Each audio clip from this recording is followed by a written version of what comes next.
Msanii mashuhuri wa muziki wa hip hop kutoka nchini Marekani Nicki Minaj amewashangaza tena mashabiki wake baada ya kutangaza kupitia ukurasa wake wa mtandao ya kijamii wa X, zamani Twitter, kuwa hatotoa albamu yoyote tena. Kwa sasa anaachana rasmi na muziki.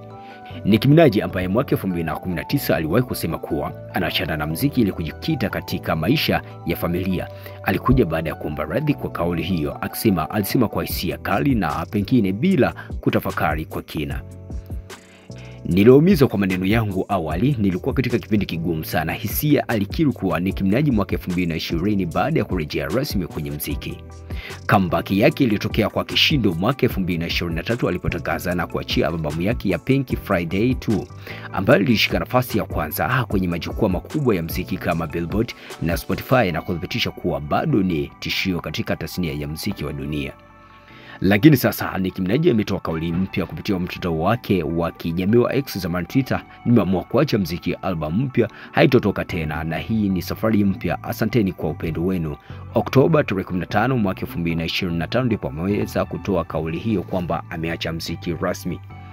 Taarifa hiyo imeibua maswali mengi kutoka kwa mashabiki wake waliokuwa wakingoja kwa hamu kazi mpya, na huku baadhi wakihusisha hatua hiyo na ushawishi na ushauri kutoka kwa msanii Jay-Z ambaye Nicki Minaj amekuwa akimsikiliza kwa ukaribu wa muda mrefu.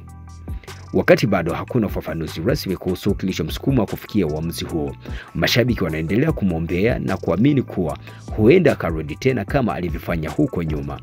Je, Nicki Minaj anastaafu kweli safari hii au ni hatua nyingine ya muda katika maisha yake ya kisanaa? Tumekuacha uwanja wa comment. Wengi wanasema, na ikumbuke kwa comment nyingi zinakuja kuwa Nicki Minaj huenda labda anatengeneza attention ya ngoma yake au ya albamu yake ili ije kwa kishindo zaidi. Je, maoni yako ni yapi kuhusiana na hiki ambacho kinachozidi kuendelea huko nchini Marekani, hususan kwa msanii Nicki Minaj? Tumekuacha uwanja wa comment. Official_55 ndio jina langu. Usisahau kusubscribe YouTube channel yetu kwa ajili ya kupata taarifa zetu zaidi.